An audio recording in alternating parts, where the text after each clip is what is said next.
All right. Have your attention, please. We're going to go ahead and get started. I'm still hearing talking. Can I have your attention, please? Thank you. All right. So today we're going to continue our journey through cancer, a wide-ranging topic. And where we left off was on this slide. I'm not going to go through it again, but I just want to remind you where we left off. We were just talking about, I'll go back a slide actually. We had just finished talking about retinoblastoma. And then I was telling you how P53, this apoptosis promoter that's so important. Let me turn this down a bit. Okay.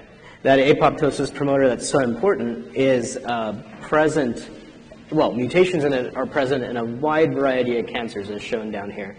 And this is just a reminder slide shown differently about the different things P53 does. Cell cycle progression, arresting the cell cycle so you can't move forward with proliferation. And if that's not working out so well, inducing apoptosis through the intrinsic apoptotic pathway that we covered a few lectures back. Okay, so that's where we left off. The next thing I'm going to do is talk to you about elephants. Elephants are awesome creatures, and you're wondering probably why, unless you looked ahead, why would we talk about elephants when we're talking about cancer? Well, despite their large body size and long lifespan, they live as long as we do, oftentimes longer. Elephants are, compared to humans, much more, quote-unquote, cancer-resistant, with an estimated cancer mortality of about 5%. Humans have about 11 to 25% cancer mortality. Now, how you define these percentages, how they're calculated, okay, that's probably got a lot of caveats to it. But, you know, broadly speaking, the point is that cancer seems to strike elephants much less often than it should. Because remember, this is, as I've been telling you, a disease of overproliferation, and every time you divide, you replicate your DNA, you can have mistakes that take hold. So if you've got so many more cells in this huge creature than we have, shouldn't a larger creature be more at risk for cancer?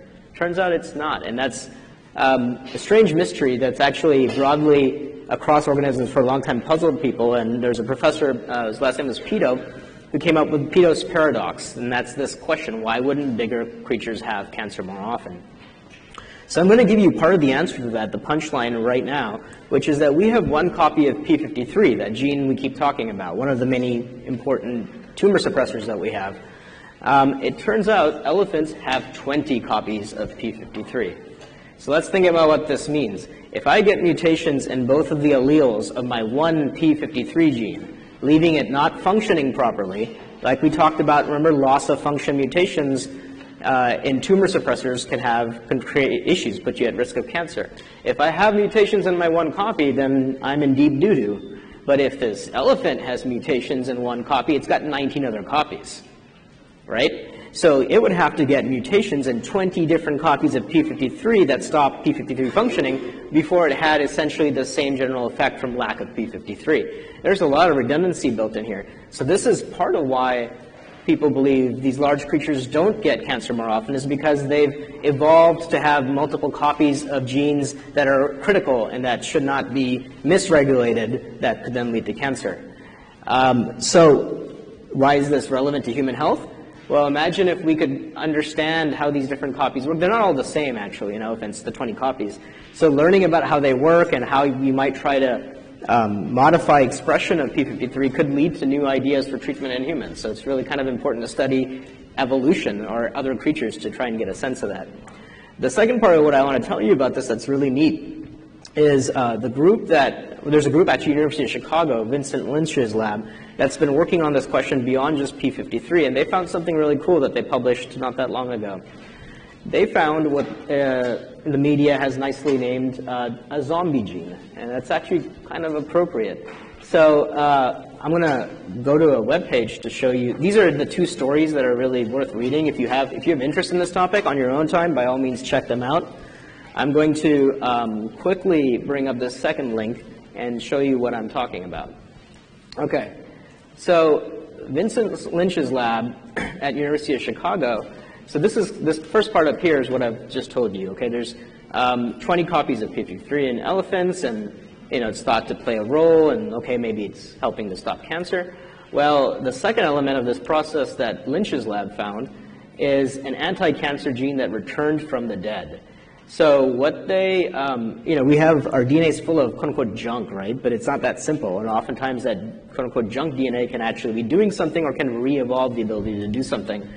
So while studying p53 in elephants, they found a former pseudogene. A pseudogene is a gene that used to be a gene, but now it's not doing anything. It's just hanging out in your genome. They found this pseudogene called LIF6, leukemia inhibitory factor 6, that had somehow gotten turned back on in elephants. What LIF6 does when it's turned back on in these elephants is that when activated by p53, it responds to damaged DNA by killing the cell.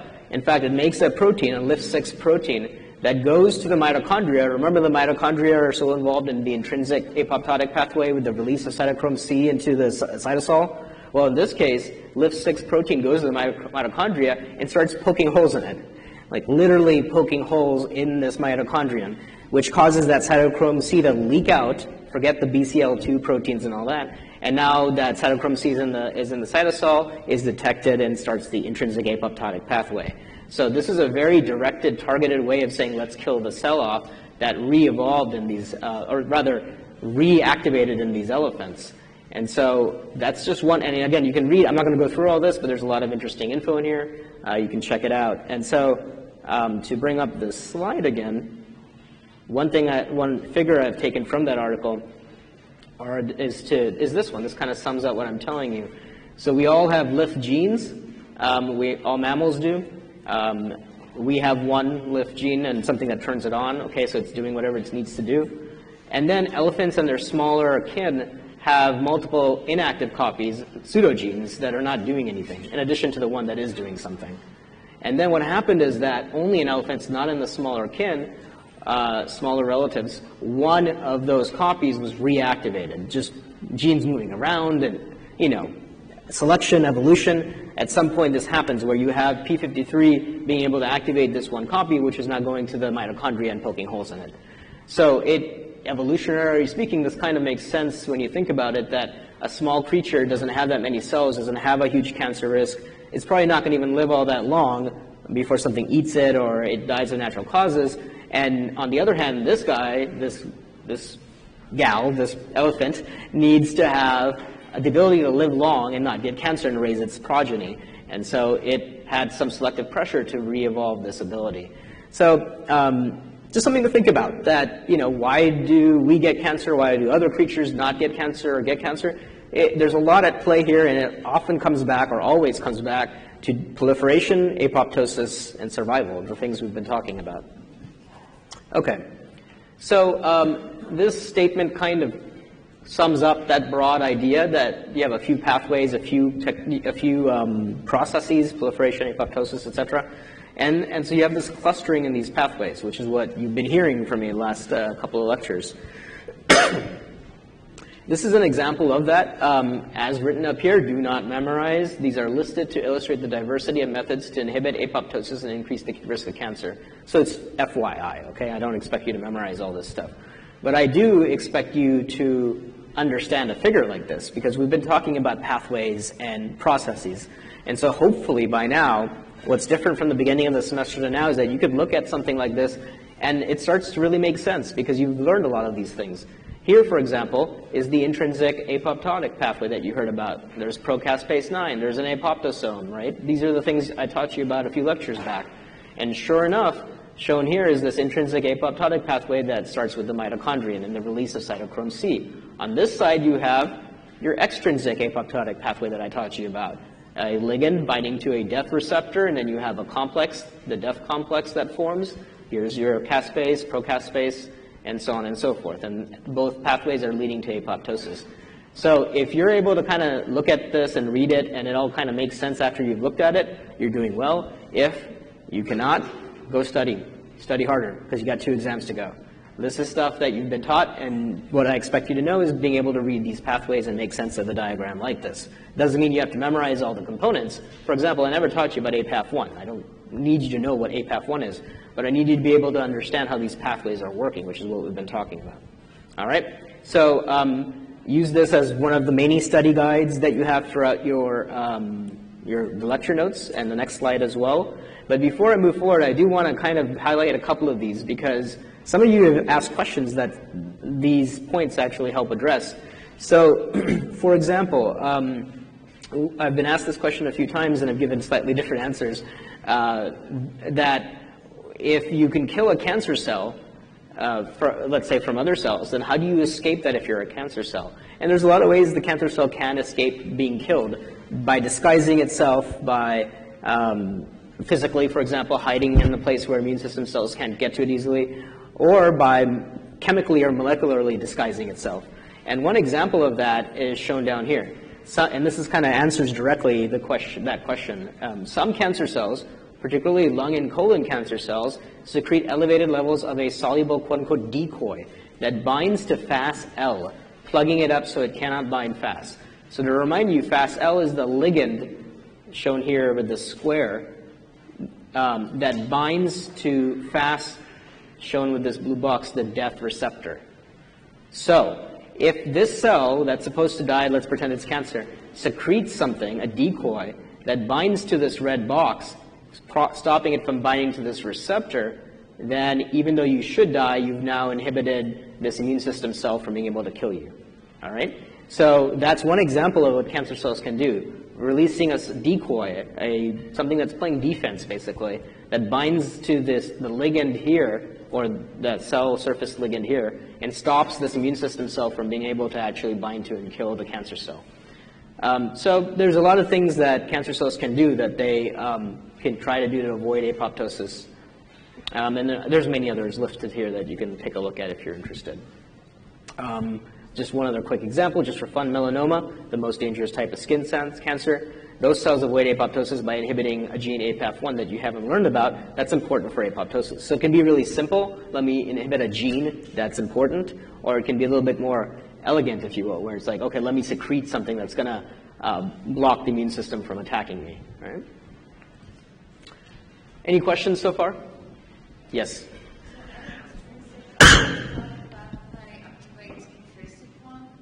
One more time, please. So any extrinsic apoptotic pathway activates intrinsic one, right? It doesn't just happen that something binds and kills right away. It should activate and amplify intrinsic pathway. So no, the extrinsic and intrinsic pathways are entirely separate, but they converge at apoptosis here. So your end result is cell death, right? The intrinsic pathway is this one down here, and we talked about it in previous slides, where inside of the cell you have some stimulus, usually damage of DNA, that triggers a series of proteins being turned on and activating proteins that leads to cytochrome C release and causes this to happen, leading to here, independent of the extrinsic pathway entirely. The extrinsic pathway is this one here, where a cell from the outside is coming in and binding to this death receptor and triggering the formation of a complex, the DISC, death-inducing signaling complex, that is going to then lead to its own caspase activation, leading to apoptosis. So two different ways to get to apoptosis. So this is phase of What's that? I was just wondering when it binds, doesn't activate intrinsic pathway because it's inside of the cell. Correct. When it binds and activates the extrinsic, it is not activating the intrinsic. That's correct. Yeah. Any other questions? All right. Okay. This is an example again of everything we've covered so far in a broad, vague sense, and I'll explain what I mean. And it's also a really good study slide. Again, not to memorize, but I'll explain why. All right, glioblastoma, many of you may have heard of it. It's a very, very deadly brain tumor. It often kills. Most recently, in terms of people you're familiar with, John McCain had, I believe, glioblastoma. And your survival once you get it, it tends to be, even with treatment, about a year plus or minus a few months. It's really deadly. So looking at different genes that are mutated in glioblastoma, look at the number of mutations. The average number of mutations in a glioblastoma tumor is 47. Right? Not 1, not 2, 47. So when we talk about you got to mutate gene 53 and you got to mutate the gene, CDK whatever, this is 47 mutations that are required to make it so deadly. So it gives you a sense of that accumulation of mutations over time, how critical that is. Now, shown here are 3 pathways that we've touched upon or covered in detail. Here's the receptor tyrosine kinase, RAS, PI3 kinase pathway. Hopefully you guys remember that. We've talked about it many times. This is P53 signaling. And over here is retinoblastoma-based signaling. So there's retinoblastoma, RB1 protein. So remember, retinoblastoma protein is involved in cell cycle checkpoint halting. Of course, P53 is involved in apoptosis. And this pathway here, the RAS pathway, remember, is involved in proliferation and survival, which we covered, right?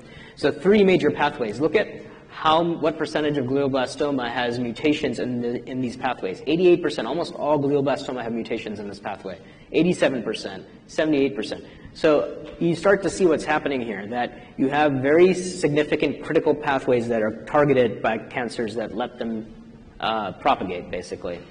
So that's sort of just interesting to note. And if you're really, really interested, they tell you the percentage of mutations of different proteins in different cancers. That's if you really are fascinated by this. Okay, why is this a good study slide?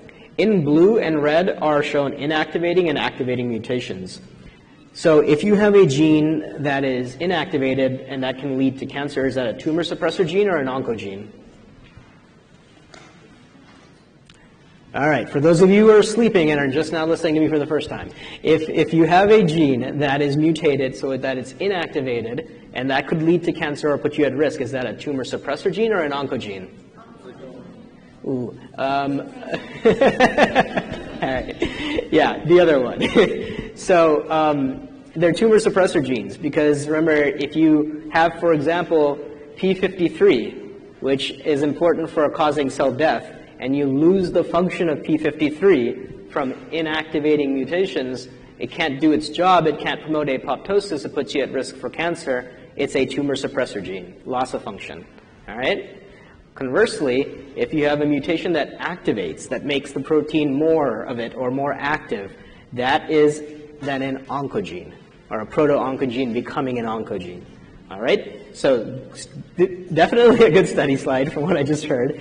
Spend some time asking yourself these questions.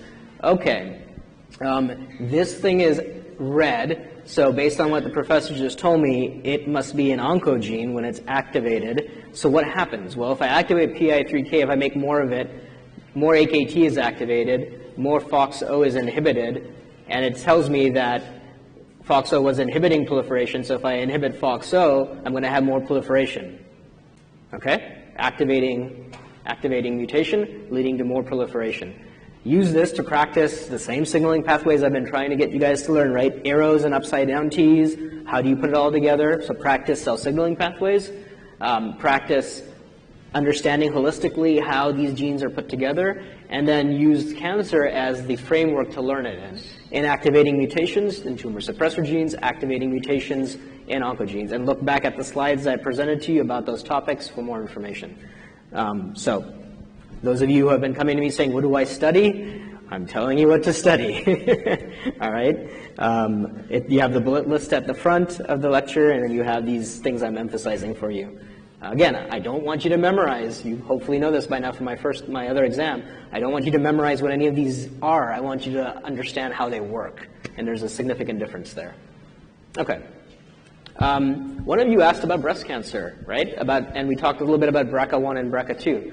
This is a slide about that. As I mentioned, I think last lecture, if you had a factory and 5 machines were critical for it and one broke down, you could repair it and move on. But if you're repairing it with a repair machine and that repair machine breaks down, now if one of your working machines breaks down, how do you repair it? And the next one breaks down, how do you repair it? So your DNA repair pathway is similar to that. It's a critical point. You have to be able to fix your DNA to move forward. Otherwise, you either need to die if things are going well, or you might accumulate mutations that can be really dangerous for you. So in a normal situation shown on this side, again, I don't want you to memorize these complexes, just what I kind of described to you. Not memorize, I mean just learn what I'm describing to you, which is the importance of these 2 genes. When you have BRCA1 and BRCA2 working normally, they're part of a complex that helps repair DNA, and that's a very normal part of what happens, right? Working with a bunch of other proteins, you repair mutations, no problem. However, when you have DNA damage, whatever the source of it might be, sometimes, just by random chance, the damage could be in those 2 genes. And now if you have, let's say, a missing or mutated BRCA1 or BRCA2, you can't make this complex properly, which means you can't repair properly. So now you can have two very general outcomes. Let's say you're not repairing properly, most genes you just aren't repairing. You're going to have cell death, because the cell's going to say, well, we're not repairing our DNA, so the cell's going to activate the p53, p21 induced cell cycle arrest, and then if necessary, cell death, right? That's what we covered before. Response to a bad situation. However, what if you end up not repairing mutations in those critical genes, p53, p21? Now you can't do this that you're supposed to do, and the cells might end up proliferating. So the damage in a DNA repair mechanism is really critical because it can affect not repairing these other genes.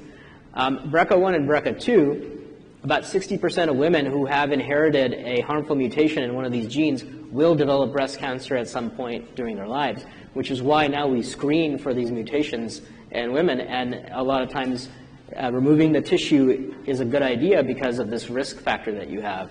So that's why, that sort of, again, reiterates what you were asking about. Why do we do that sometimes? It's a cost-benefit calculation, basically. Okay. So here's sort of a take-home message slide again. And as before, you know, this is just FYI. I don't want you to memorize any of this, but I'll come back to the picture in a second. Mutations in many types of genes can contribute to cancer. That's one of the major things we've covered. The types of mutations tend to vary. We've covered that. And here's the key point, right, that I keep repeating over and over. These genes tend to be involved in repair, proliferation, or apoptosis. And if mutations can't lead to cells proliferating, you can't have cancer. If you don't make more cells, then who cares, right? Whatever problem you had goes away. It's one cell or something like that. So you have to have this happen to have cancer. Now, why I want to talk a bit about this picture is just to show you again, hopefully, how much you've actually learned. This looks really intimidating. If I saw this, I'd be like, holy crap, what am I supposed to take away from this? But yet, if you look at it in detail, look at this. You've learned about GPCRs, and there's adenylyl cyclase and pKa. You've learned about receptor tyrosine kinases. There's PI3K, AKT, survival factors, growth factors. These are all things you've learned about. I think I've even briefly mentioned the ECM. Yeah, we talked about cells migrating on the ECM on a substrate and how they use integrins to do it. Here, we've learned about apoptosis, so you'll recognize some of these names. Here's the extrinsic pathway, right? So, and we haven't covered these guys here, but really, you have learned a lot in this class about cell signaling. And so now what you can do is when you see these things on your entrance exams, you don't have to have it memorized. You can make sense of it because you know how to read these pathways. That's the goal anyway, so I hope you work towards that goal in the next few weeks and beyond. Okay. For time, because of, you know, fire alarm, this, that, and the other, I'm going to skip a few things, right, because I need to catch up to lead. I'm going to not talk about colorectal cancer in detail, so I'm going to skip this slide, although I'll point out this is a normal colon and a polyposis colon. You can see the difference, lots of overproliferation. If you're interested, your book actually does cover this in a little bit of detail. So I'm going to skip this slide because all it says is that it's a multi-step process. We've covered that. I'm going to skip this slide. You're not responsible for these slides, right, because I'm skipping them. I'm going to skip this slide as well.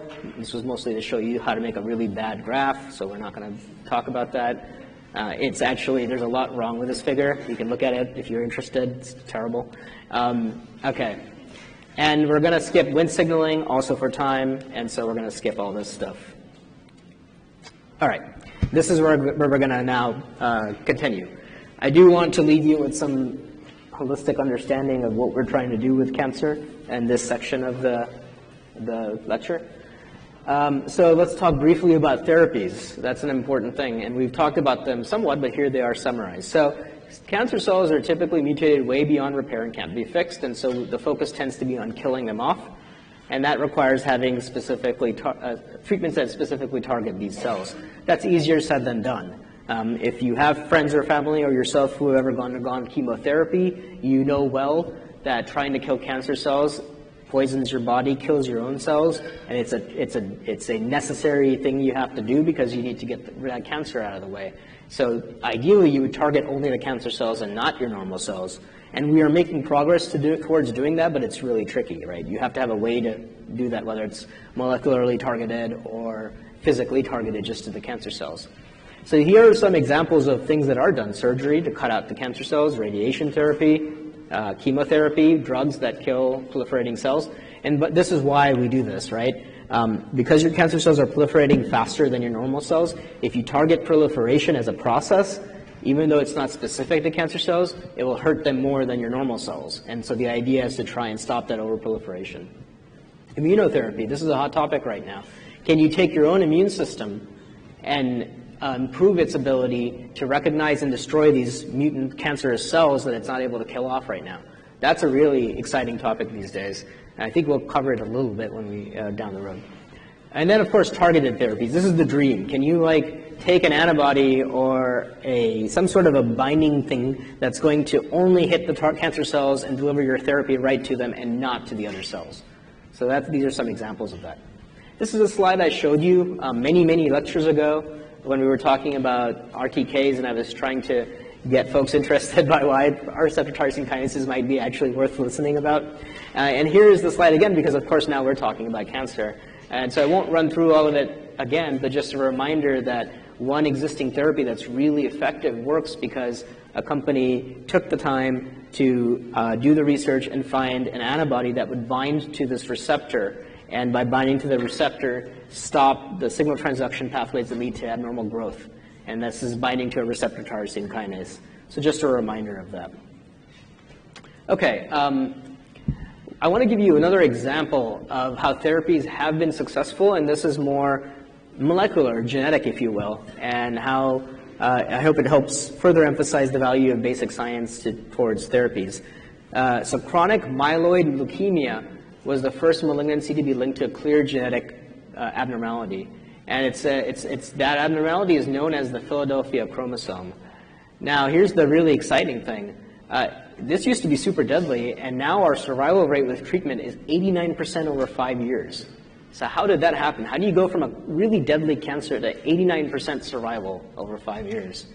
And what this means is, as in patients over 5 years, 90% of them approximately are alive. And I think this has gone up. This slide is a bit old, so it's actually over 90% now. Okay, so this is how this comes about. You've got your two normal chromosomes here. This one has a protein or a gene called ABL, and this one has one called BCR. When you have this chromosomal translocation, known as the Philadelphia chromosome is the name of it, you end up having a piece of each chromosome switched out. And this happens if you learn in genetics. This is it can be a common issue during your process of DNA division and so on, right? So this is a major type of a quote-unquote mutation where you can have pieces of chromosomes being switched, translocation.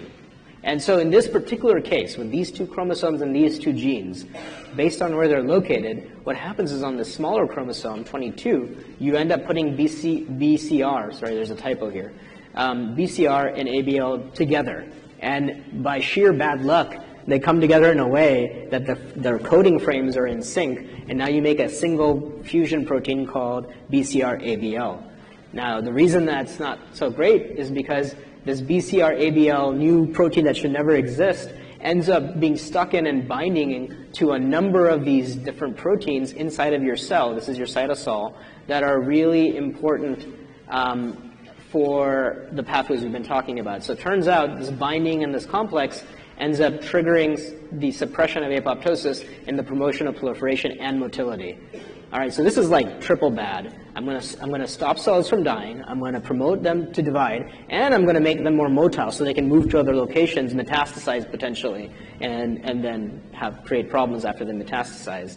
And so that's why this is problematic, is because you have this fusion protein that, by sheer bad luck, happens to activate these different pathways or suppress them as appropriate, that we've already covered. So that's why it's bad for you, is that you have this mutant protein that should never exist. And so the cancer is quite deadly in theory. Well, how do we get to that 90% plus survival now? Trade name Gleevec, which you may have heard of. This is a drug that's out there that is responsible for helping all these patients survive. And the way it works is so simple.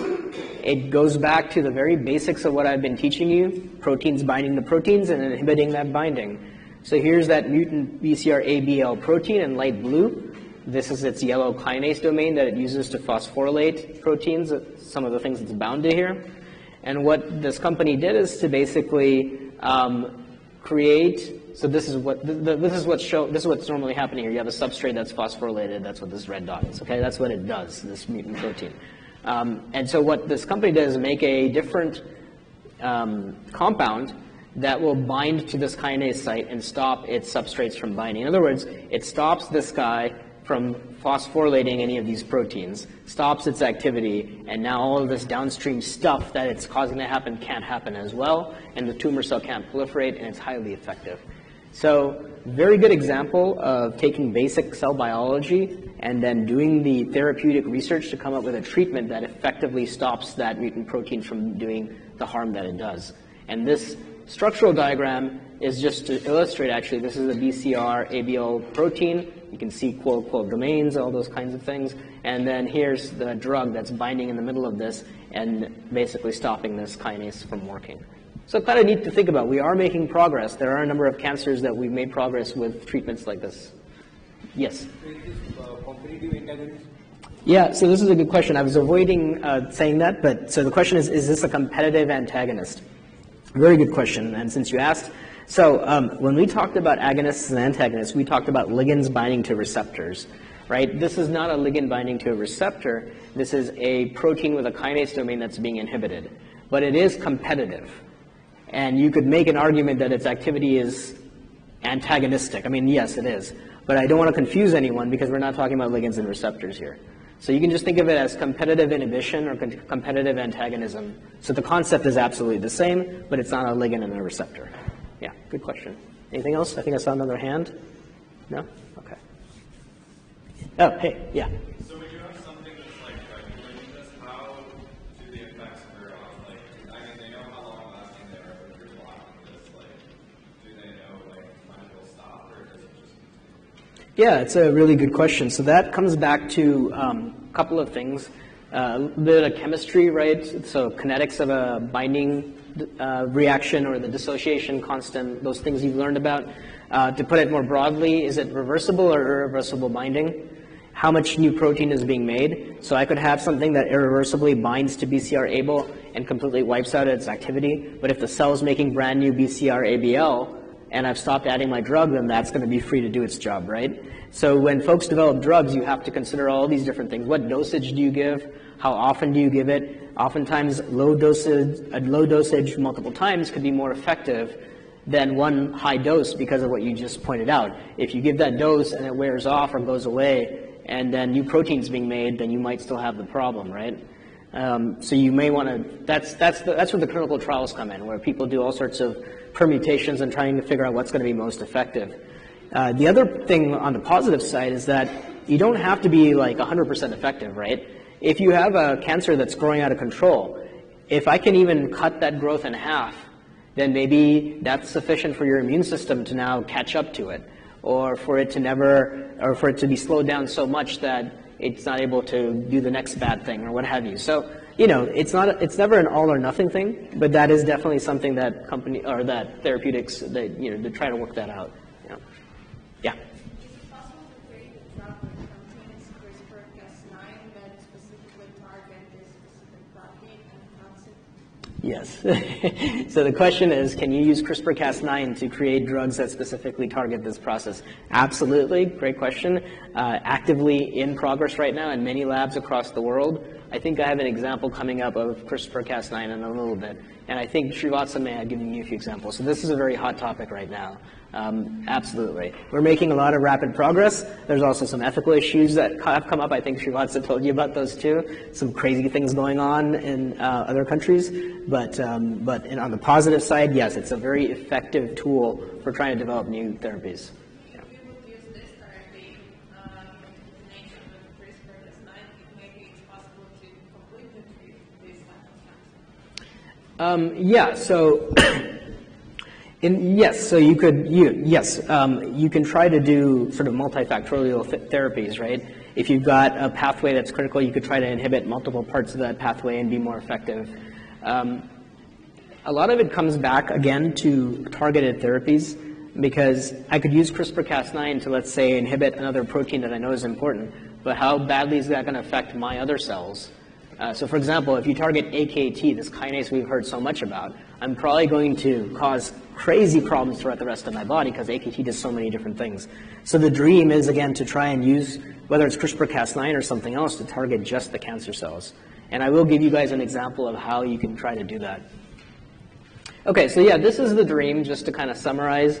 Eventually, and we are getting there, we want to get to the point where you could take a patient, biopsy the tumor, genotype it, figure out exactly what pathways are screwed up in that patient's tumor. In other words, customized therapy, right? Not I'm going to give the same drug to 5,000 people. I'm going to figure out exactly what's wrong with this particular patient and customize my drug treatment to that patient.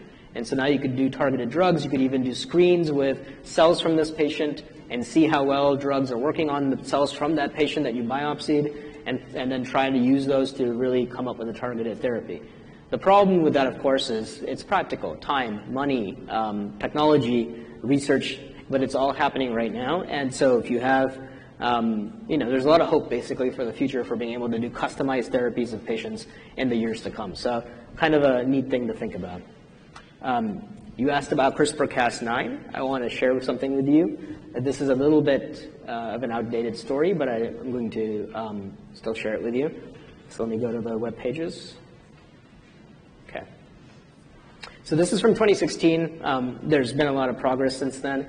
CRISPR gene editing has been tested in folks. There are responsible clinical trials underway. And this is an example of how you could try to use CRISPR-Cas9 to treat cancer. So what this team did, and let me find the relevant portion, blah, blah, blah. Okay. So there is a protein called PD-1. And its normal role is to decrease your immune response in your cells. And there's reasons for that, right? Like if you've had allergies of any sort or arthritis, your immune system is attacking yourself in a sense. And so you really want to carefully regulate what your immune system is doing. So you need to have an accelerator and a brake, or many accelerators, many brakes. That's, this is not an immunology class, but that you need to have both sides of it, just like for everything else we talk about.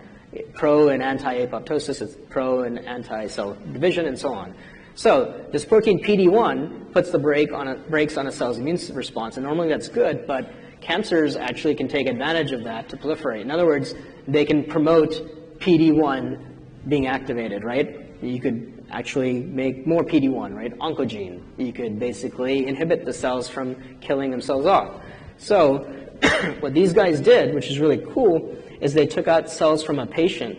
They edited those cells with CRISPR-Cas9, made a bunch of them that now had PD-1 knocked out, and then put those immune system cells missing PD-1. In other words, the brakes are off in those cells. And they put those immune system cells back into the patient. So now those cells are like amped up to be immune system cells and attack anything they find. All right, no breaks. And I'm simplifying the story here, but the idea was that those cells it was known that it could actually attack given cancers, and so could they go back in now and actually defeat that cancer? Turns out this actually works. Right? It's not perfect, but it's actually working. So there's a lot more work to do, and going back to your question, whether it's a drug or a genetic treatment, dosage, timing, safety concerns, side effects, off-target effects of the CRISPR-Cas9, lots to do. But there's a lot of promise in safety and mechanisms like this where you can now target specific issues. And because you are asking it to look for cells that are cancerous, you're not hurting necessarily your normal cells. At least that's the hope. Yes, you are inhibiting an immunosuppressant. That's right. And again, you can think about how that could be a bad thing if it goes out of control, right? So everything has a side effect or a caveat that you have to think about. But again, if you are stage 4 cancer, you have to take cost benefit, right? This drug, not him, this drug. I'm not trying to market Crocs or any other product here, okay. So this drug, I'm not going to try and pronounce that. This drug is from a very reputable company, Novartis, that does a lot of basic science research and turns into drugs. And so the U.S. has actually approved the first treatment to redesign a patient's own immune system so it attacks cancer. And this is from 2017. So this is also very much happening right now. Now, unfortunately, when you make a new drug, there's a lot of costs associated with it. And so in 2017, this is how much it would cost to do this per person. That's obviously crazy, right? But you have to start somewhere, and what happens is these drugs rapidly come down in cost as you use it more often and you start to recoup the cost of developing it and so on and so forth. But look at what it does. It leaves 83% of people free of a type of blood cancer. And the type of therapy that's being used here is a really hot topic. It's that immune system thing I mentioned. It's called CAR-T. And the idea is really similar to what I just told you about with the CRISPR-Cas9 with the PD-1 protein. The idea is you take out white blood cells from a patient, you reprogram them however you need to for a specific cancer, and you stick them back in. So it's basically what I told you, actually. And that general process called CAR-T can be then customized for given cancers or given drugs that you want to put in or different therapies that you want to put in. So this particular one works against acute lymphoblastic leukemia, which is a pretty rough cancer to deal with. And most patients have been approved for using this drug when it's necessary. Children often get acute lymphoblastic leukemia, so it's really nice to know that we're coming up with new treatments for kids that can get cancer. All right, so that's another neat example of the progress we're making. Yes? When looking at PD-1, what would make it, like, when you knock it out, what would make it stop attacking things? Like, if you knock it out, could it possibly lead to, like, a type 4 immune system type of sensitivity? Absolutely. So the question is, if you knocked out PD-1, what would stop those cells from just attacking too much, and would you have a problem with your immune system? Absolutely, yes. So that's the kind of the danger of it. You've taken the brakes off to treat the cancer, but can that cause those cells to now attack too many other things? And the patients who have tried this in the trials, they have had many side effects. It's not a perfect process. But again, you know, you can try to A, refine it, and B, if you have a really end-stage cancer, even if you may have really bad side effects, even if they could be dangerous to your life, if you're about to pass away anyway, then you take that risk. So, yeah, any other questions?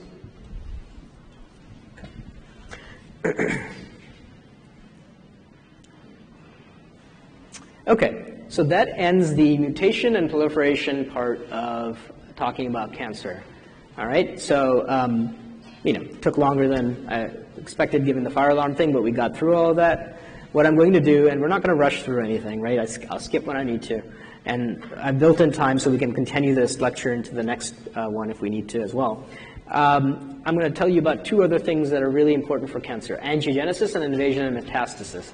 Angiogenesis is only a few slides. We don't have time to go into a lot of detail, but I want to give you a sense of this critical process that's so important for cancer progression and is a very fundamental part of cell biology and developmental biology as well. Okay, so what is angiogenesis? Angiogenesis is the growth of new, tiny, tiny blood vessels. Like other tissues, tumors cannot grow without nourishment. They need oxygen, sugar, amino acids, all that good stuff. And the fast growth of cancerous tumors requires lots of nourishment. You're dividing like crazy, so you need more nutrients, you need more energy. And so therefore, a very common attribute of cancer is that you have to trigger angiogenesis. You have to get more blood to come to you if you want to grow bigger. So for example, here you have a mutation in a cell and you proliferate a little bit like nuts, but then you end up kind of slowing down because you get to a size where you can't easily grow bigger because you don't have enough energy. All these cells are trying to, you know, if there's a loaf of bread here, these cells are all sharing that loaf of bread now. So how are you going to get any bigger? Because you're not getting enough nutrients, right? On the other hand, if you can send out signals that tell nearby big vessels to sprout new vasculature towards you and grow towards you and connect and give you energy, now you've got more loaves of bread. You've got more energy, more nutrients, more oxygen, and now you can continue your growth. So this is why angiogenesis is so dangerous when it comes to cancer. Neovascularization, neo for new or from scratch. new vascularization is what this means, and that's what you're watching here due to angiogenesis, the process of new blood vessel growth. Makes rapid tumor growth possible by supplying oxygen and nutrients, and importantly, removing waste. And it facilitates metastasis, which we haven't talked about yet, at least not in detail, because these are kind of highways now that cells can move along as well, and we'll get to that later. Here's an example of how much of a difference this can make. This is your eye. Lens is here, iris, cornea over here. People have done this experiment. You can take a tumor and you put it into this chamber here, suspended, and it won't grow, and that's this purple line here.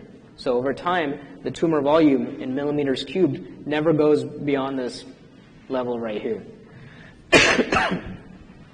Sustained tumor growth beyond roughly 1 to 2 millimeters in diameter requires a blood supply. So if you took that same tumor and you put it here in the iris, now it's going to grow really fast over several days and rapidly expand in size on this exponential scale here, because now you have access to blood nearby and you can cause those vessels to grow in and populate your tumor. So tumors promote angiogenesis. Two major factors that are involved in this are VEGF and FGF, vascular endothelial growth factor and fibroblast growth factor. Among other functions in different cells, when it comes to the vasculature, these two secreted proteins will promote the division of these endothelial cells and the formation of capillaries. So the basic concept here is cell proliferation, right? That you've heard about in so many ways. It's just that here, it's the proliferation of capillary forming cells that are useful for this tumor. And tumor cells also decrease the production of angiogenesis inhibitors. In other words, they're inhibiting the inhibitor so that you again have more angiogenesis, both because you're promoting the angiogenesis and because you're inhibiting its inhibition. So here's a video about that whole thing. Oops, hold on, let me get the volume going. It's called angiogenesis. New vessels sprout from the normal part of growth and development. The body must generate new blood vessels to oxygenate the tissues. In a process called angiogenesis, new vessels sprout from existing ones.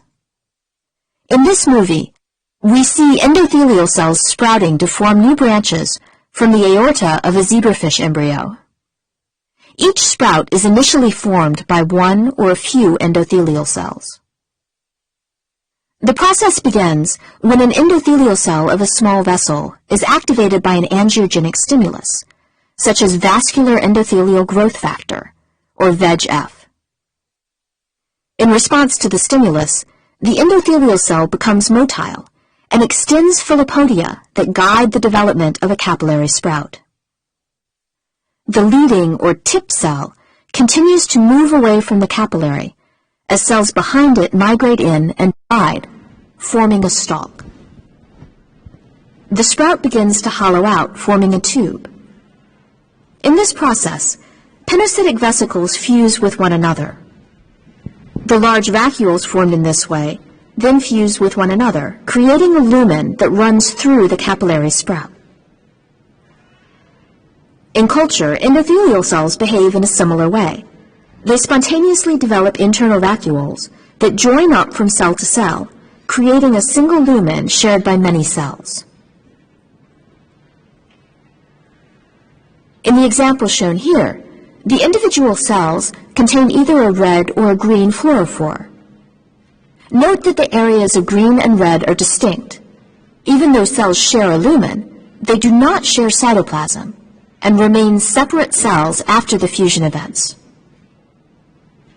Angiogenesis is critical not only in normal development and wound healing, but also in the development of tumors. A tumor must stimulate blood vessel formation to grow more than a few millimeters in size. VEGF is a key activator of angiogenesis in both normal cells and tumors. When cells within a tumor become oxygen deficient, they begin to express VEGF. VEGF diffuses through the tissues, activating endothelial cells on nearby vessels. This results in capillary sprouting. Some new cancer therapies are targeted to block the action of VEGF, with varying clinical results.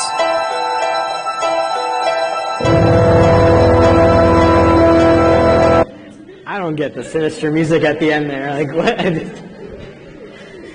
Weird. So, VEGF, FGF, I've mentioned to you in the video focus on VEGF. There's a third one, platelet-derived growth factor. These are all proteins that are secreted signals that are released from many tumors. They're shown here. So here's your tumor. Here's here's a big blood vessel, and then these are sprouts coming off of it. And so the idea is that FGF, PDGF, VEGF, they're all being secreted, and then they're binding to receptors on these endothelial cells to start this process. And so I do want you to know that these are these three proteins, and that these three are all stimulants of angiogenesis. And by the way, what receptors are they binding to? These are receptor tyrosine kinases, RTKs that you learned about. So they're RTKs that will specifically bind to VEGF or PDGF and so on. And so these, it's the same things you've learned about. And in fact, downstream of here, again, I don't want you to memorize all this, but downstream of here, here's a VEGF receptor, and blue would be VEGF ligand. And notice what pathways are being activated. It's our old friends are back again, PI3 kinase, AKT. It's promoting the survival and proliferation of endothelial cells, what you've already learned about. It's just that it's in the context of these endothelial cells that make up blood vessels, and that leads to angiogenesis. Similarly here, look at that, there's RAS again. RAS, RAF, MEK, right? The kinases that you heard about, that pathway downstream of an RTK that again leads to proliferation and then angiogenesis. So pathways you've heard about, they're just specifically being activated here in those cells by VEGF. And then shown here are names of some drugs that are used, as the video suggested, to actually inhibit angiogenesis and try to stop cancers from spreading that way. In other words, can you inhibit the ability of the tumor to grow by stopping it from getting this blood vessel to come towards it? And these are actually really effective drugs that are in use right now. Yes? That's fine. If the surgeon has to remove the tumor and it's attached to all these blood vessels and stuff, I mean, there's obviously a risk of bleeding out and all this stuff. So they have to cauterize the vein. I mean, like, how do they do that without bleeding out so much? Yeah, the question is, if you wanted to surgically remove a tumor that was heavily vascularized with a bunch of vessels, how would you do that without bleeding out? Yeah, it's tough. And sometimes there are tumors that, like if it's in a hard-to-reach area of your brain and it's going to cause too much damage, you don't try to surgically remove it. But, so I'm not a surgeon, but I think there is certainly tying off of the major blood. If you can find the vessels that are feeding it, then you can cinch those off. That's often done to stop that flow, and then you can try to do the removal. I don't know if other times they're just cutting and removing, and then as soon as they see a bleed, maybe they're cauterizing it on the spot. It's probably some combination of the two. And hopefully the total amount of blood is, I mean, you're talking about small blood vessels, so as long as you're not cutting a major artery or something like that, yeah, I think they can try to control that and also provide a lot of transfusions. But that's just I'm not a clinician, but yeah. Any other questions? Okay. So, just again, I'm repeating some info just to give you a sense of it. This is a very simple slide, and I'll tell you the one point I want to make from it. Tumor, VEGF, cells, right? I've told you that. I've also mentioned some drugs to you. These long names are actually some of these drugs. What I want you to take away from this slide is a big picture concept that the signaling pathways we cover can be inhibited sometimes at different locations to achieve the same end result, something we discussed, I think, earlier. So in this example, this drug is blocking the production of the ligand of VEGF. If you don't make it, you can't send it anywhere. On the other hand, this drug doesn't stop that. It's still made, but it stops it binds to and neutralizes the VEGF. This one, on the other hand, blocks the VEGF receptor on the surface of the cell. So by targeting either production of the ligand itself, or the receptor, you can target multiple points of the same important pathway. And if you do a combination therapy like that, you can be many times more effective, particularly because cancers will mutate to evolve resistance to treatment.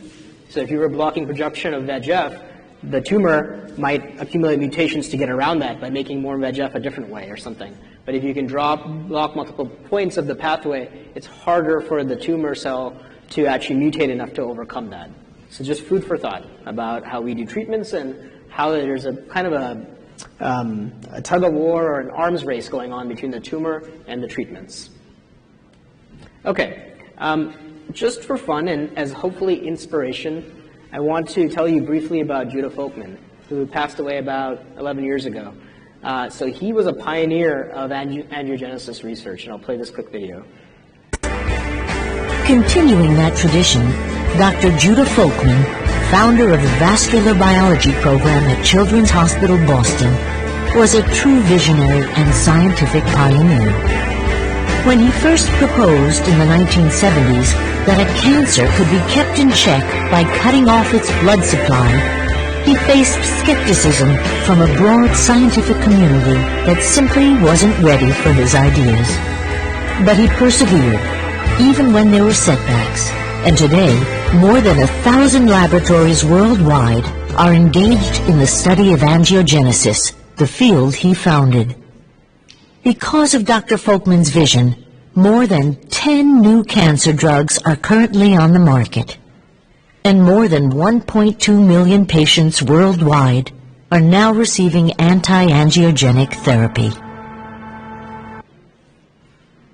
So, I mean, that's pretty neat, but I want to point out something about what was just said. When he passed away in 2008, this was one of many articles written about him. Continuing that tradition, Dr. Judah Folkman. One of many articles written about him, and I won't read the whole thing to you, but I want to point out a few things. You know, it might seem obvious to you now when I teach it that, well, yeah, these tumors need blood vessels. Of course they're going to need to get that there. How could they grow without nutrients? But as the video said, that idea was controversial when he suggested. Nobody believed him.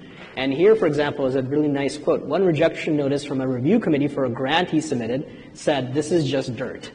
Another said his results exist only in the mind of the principal investigator. And then a few years ago, before he passed away, he posted a notice announcing that angiogenesis would be a major research topic, sort of like, ha, you know, I was right. Right next to a rejection note that earlier dismissed his ideas as worthless. He liked the irony.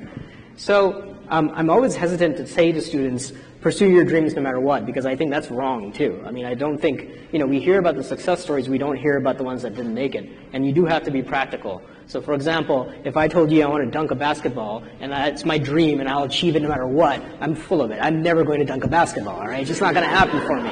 I don't have the lift. Although I'll point out that Muggsy Bogues, who was my height, played for the Raptors, could dunk. But he had the lift to have his feet up here. I don't have that. So you have to be realistic about your goals, right? But there's a balance between saying, well, I can't do that, and I can do anything. And I do think it's important to take some inspiration from folks like this who are stubborn enough to go after their goal, as long as it's realistic, and get the data and results to back it up, and to fight off criticism after criticism. You know, so speaking for myself, I have many grants rejected. If I stopped applying every time I got rejected, my lab would shut down. You can't give up, right? So there are some lessons to be learned here about the value of perseverance, trying hard, blah, blah, blah. So I hope you get some inspiration from him, and also, you know, more broadly realize that the basic science work that this gentleman did and that the field he founded has helped so many patients today. By the mid-90s, angiostatin, endostatin, these are agents that were shown to shrink tumors. And so now we have all these drugs that are in use. Avastin, the VEGF inhibitor I told you about, it has been shown in cancer after cancer to treat various cancers effectively. And it's one of the rare drugs that's actually effective across multiple cancers.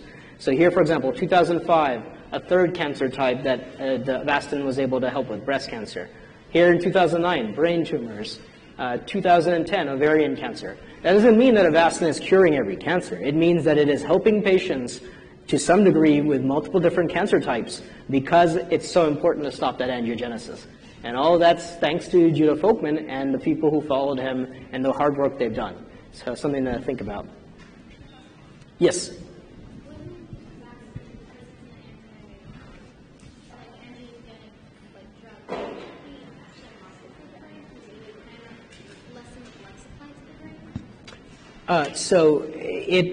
Because it's inhibiting angiogenesis, the idea is to target cancers, tumors that need blood vessels to grow. Your question, I think, is you said about the brain, right? Are you wondering how it would affect the brain to?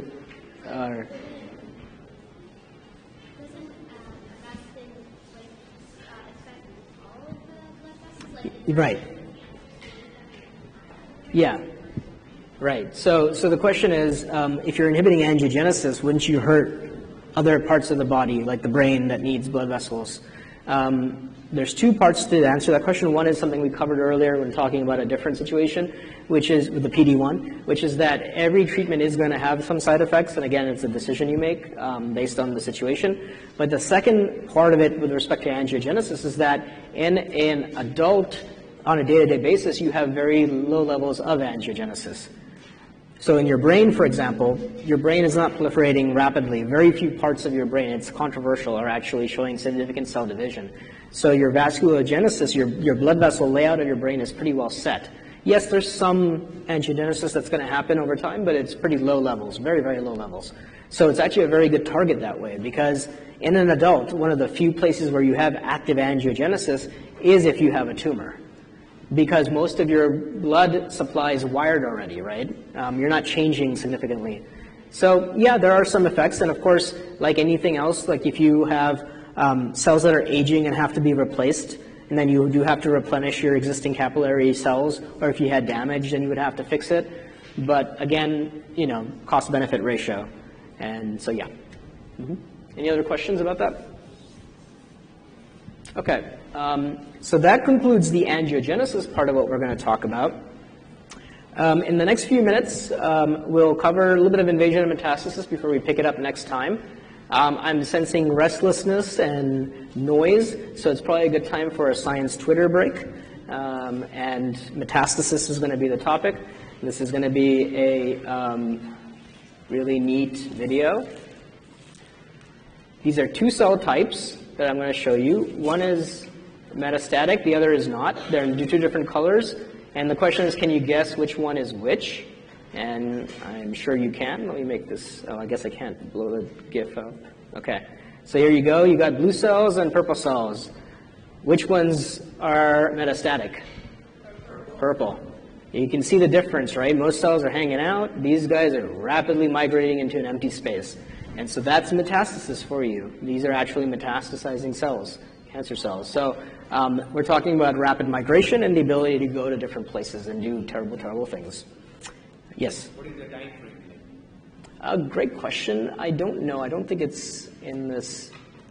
This is the disadvantage of science Twitter, if you will. There's not a lot of provided metrics. I'm gonna guess this is over several hours, but beyond that, I couldn't be more specific. Yeah, without knowing exactly what they were looking at. All right. Okay.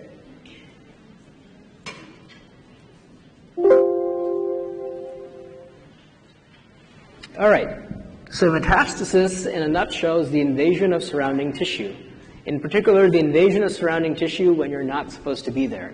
So that's not to be confused with normal cell migration. There are times, including during development, where you do want your cells to move from point A to point B, and throughout your life as well. That would not be metastasis, that would just be normal cell migration. But if you're invading surrounding tissue when you're not supposed to, that's metastasis. These are some of the major components of that you're going to learn about, summed up here for you. Decreased cell-cell adhesion. There's a family of proteins called cadherins. I can't remember if I covered them yet or not. But cadherins, the name, you know, if you think about what it is in here, the word adhere means to stick to. So cadherin, you can remember it's a protein that adheres to stuff. And these are cell surface proteins that are really important for cells interacting with other cells. Most, but not all of the time, they help cells stick together. But specific cells kind of stick together. So you have different cadherins, and you have to have the same one to kind of bind and stick together. So one of the things that happens if you want to move away is you better unstick yourself from the cells you're stuck in the middle of. And that's why you need decreased adhesion to migrate. Hopefully that's intuitive. You have to not be stuck in position if you want to go somewhere else. Not surprisingly, you better have increased motility. Right? Remember, we learned about cell migration, all that stuff about rack and row, ARP2-3, protrusions, the contraction, all of that is part of cell migration, right? So you have to have the ability to move to get away. Now, what are you moving through? Cells don't live in a vacuum. They don't live in water, at least not inside of us. They live in an extracellular matrix. A bunch of surrounding proteins and other components, like a matrix that surrounds the cells that they sit in and that they have to move through. It's almost like a spider web. So if you want to get through that web, The other analogy I like to use is if you open your door after a Chicago snowstorm and there's a huge snowdrift in front of you, if you want to get through that snowdrift, you're going to have to shovel the snow out of the way. So that's what the cells do, is they shovel that snow or that matrix out of the way, and they do that by secreting proteases. Remember, this is an enzyme, ASE. Proteases are enzymes that chop up proteins. So they secrete proteases that specifically degrade that extracellular matrix. For example, the basal lamina. One example of that are matrix metalloproteases. Again, this is the same part, proteases, matrix, right? You are secreting metalloproteases, which will degrade the ECM, the extracellular matrix. Just like you would shovel the snow out of the way, you're secreting these proteins, these enzymes that are going to chop up the ECM and make a path for the cells to move through. All right, so three major components: decrease adhesion, increase motility, and secrete things that are going to make you a path through that ECM. Metastases tend to develop preferentially at certain sites. We don't equally have metastasis happening throughout our body. And it's thought, and this is very broad and controversial, these exact numbers, 2/3, 1/3, but the general idea is that 2/3 of that has to do with blood flow patterns. In other words, blood is a great way, and your lymphatic system, those are two great ways for cancer cells to get to other locations quickly. You might migrate to a blood vessel, get in there, and then you just get carried along to a whole other spot. So what is known is that highly vascularized organs, like your lungs and liver, tend to tend to get metastasized more often. Whereas if you have an organ that gets very little blood flow coming to it, it's less likely to have a metastasis show up there. But 1/3 of this, and again, the 1/3 is kind of, vague, is thought to result from what's called the seed and soil hypothesis. The idea that these cells go to many places, but only a few places have the optimal growth environment for each cell type. For example, if I'm a cancerous cell and I hitch a ride in the blood and I get to this new place, is there going to be something that lets me find a home? Am I going to have factors that stimulate my proliferation? Because if they don't, I'm going to get there, I'm not going to proliferate, I'm going to die, that's going to be the end of that. Is there a blood supply for me? If I'm a specialized cancer coming from a specialized cell type, do I have the specialized set of signals nearby that I need to stay alive? There's a lot of things that go into the right temperature even, the right pH.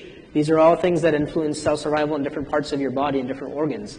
So there is a real you have to find the right fit. You just have to not just get there, but you have to find the right fit to survive. And this, by the way, is why metastasis, throughout our lives, is very rare. We will all develop tumors at some point, but a very small subset of those tumors actually successfully metastasize to a new location and take hold, because you have to really, it's like a lottery ticket of the worst kind. You have to really have all these boxes checked off to get that to happen. Okay? And then the last slide for today, don't start packing up. I should probably stop saying last slide. The last slide for today is to kind of illustrate that visually to you. As a tumor grows, it sometimes gains the ability to invade. This is what we just talked about. Here, again, repeated for you is what I've already told you. Loss of cell adhesion, increased motility, production of proteases. And now this is in figure form what I just told you here. So here you have a tumor, this orangish thing. Here you have the basal lamina that keeps it in place in this tissue. Let's say it's an epithelial tissue. And down here you have a blood vessel. Two things have to happen, well, a couple more than two things, but the first thing that has to happen is, remember we talked about the accumulation of mutations, you're dividing like crazy, eventually you evolve the ability to break through this, partly maybe by force, but partly by secreting those proteases that degrade the basal lamina so that you can actually chop it up and then find your way through it. And now you have to migrate the short distance. And some of those cells that migrate here are going to now burrow their way into the blood vessel. Once they do that, they can sit back, relax. It's like a lazy tube on a river, and you're just going to get carried along. Now, thankfully, most of these cells will die. Less than 1 in 1,000 cells that gets into your bloodstream survives to form a metastasis. They're not supposed to be in your blood, right? There's immune system cells in there. It's the blood, for crying out loud. It's a different environment. It's not a piece of tissue that you were sitting in. So most of these cells will just die because they can't make it. But unfortunately, you have that rare variant that's going to make it all the way. And at some point, it's going to escape. It's going to stick to the side of the blood vessel. It's going to escape. And then at a low frequency, it's going to find itself in a tissue where it can divide like crazy and form a new tumor, a metastasis. So if you were to look at this tumor, and the original tumor superficially they look the same. And when we talk about benign tumors versus malignancies, this is the difference, is oftentimes it's a physical location difference. This original tumor might have just been a bump on your skin that wasn't really going to hurt you significantly, but now this one that gets inside your liver and does almost the same thing it's doing over here, now it's going to be pressing up against your liver cells that are trying to do their job, and it's going to end up killing a lot of those liver cells or stopping them from doing their job, and now you start to undergo liver failure. So again, metastasis of cancer that kills folks isn't really an infection in the way we think about disease. It really is simply overproliferation in unfortunate locations that causes a problem. All right? So with that, we will pick up the day after tomorrow. Oh, sorry, wait, stop, don't pack up yet. I forgot to mention something. I will send an email about this. You have student reviews that have, you start getting these emails from the university. They'll spam you until you do a class review. We would really like you to do that. Please don't pack up yet. Thank you, because people can't hear me when you do that.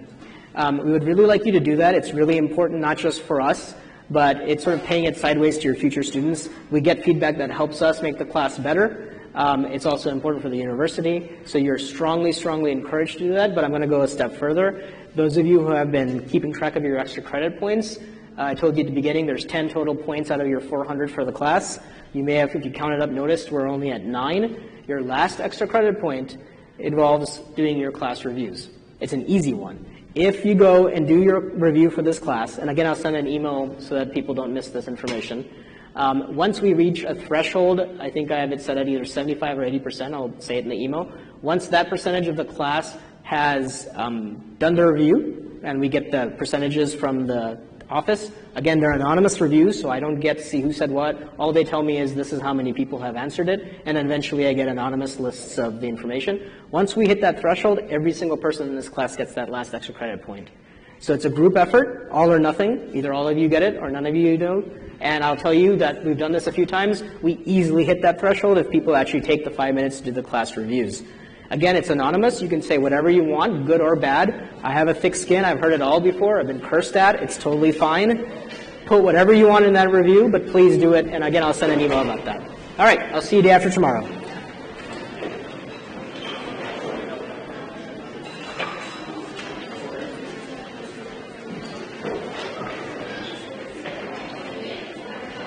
Hey, how you doing?